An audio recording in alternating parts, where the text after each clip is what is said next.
வருங்கால அரசு அதிகாரிகள் அனைவருக்கும் வணக்கம். நான் உங்கள் பொன்வேல் பாண்டியன்.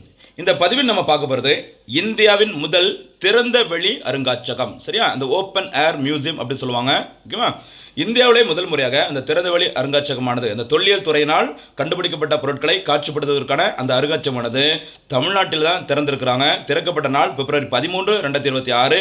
எங்கன்னு சொல்லி பார்த்தீங்கன்னா கீழடி. சரியா? கீழடி அமைந்துள்ள மாவட்டம் சிவகங்கை.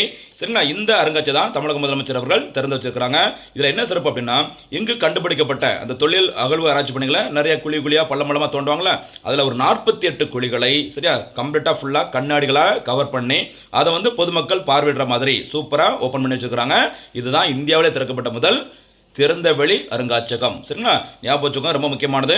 தமிழ்நாடு தொல்லியல் துறை உருவாக்கப்பட்ட வருஷம் 1961. அதே மாதிரி இந்திய தொல்லியல் துறை உருவாக்கப்பட்ட வருஷம் 1861. மறக்கக்கூடாது. சரிங்களா? ரொம்ப ரொம்ப முக்கியமானது. அந்த சிவகங்கையில் அகழ்வு ஆராய்ச்சி பணிகள் நடைபெற முக்கியமான இடம் கீழடி. அந்த கீழடியை சுற்றி இருக்கிற பிற ஊர்கள் உங்களுக்கு தெரிஞ்சுக்கணும்னு நினைக்கிறோமா? கீழே, சரியா, கொந்தகை, மணலூர், அகரம். சரிங்களா? மறக்கவே மறக்காதீங்க, ரொம்ப ரொம்ப முக்கியமான இடம். இது எப்படி ஞாபகம் வச்சுக்கலாம்? சரியா?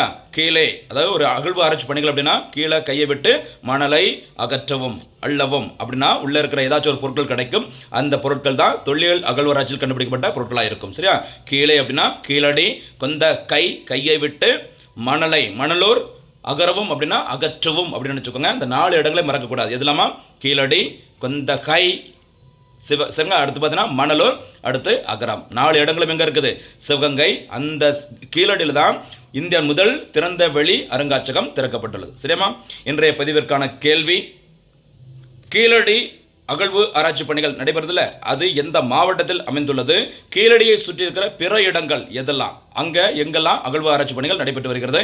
இதற்கான பதில்களை தெரிஞ்சவங்க மறக்காம கமெண்ட்ல சொல்லுங்க. உங்களுக்கு மறக்காது எக்ஸாம் டைம்ல. சரியாமா?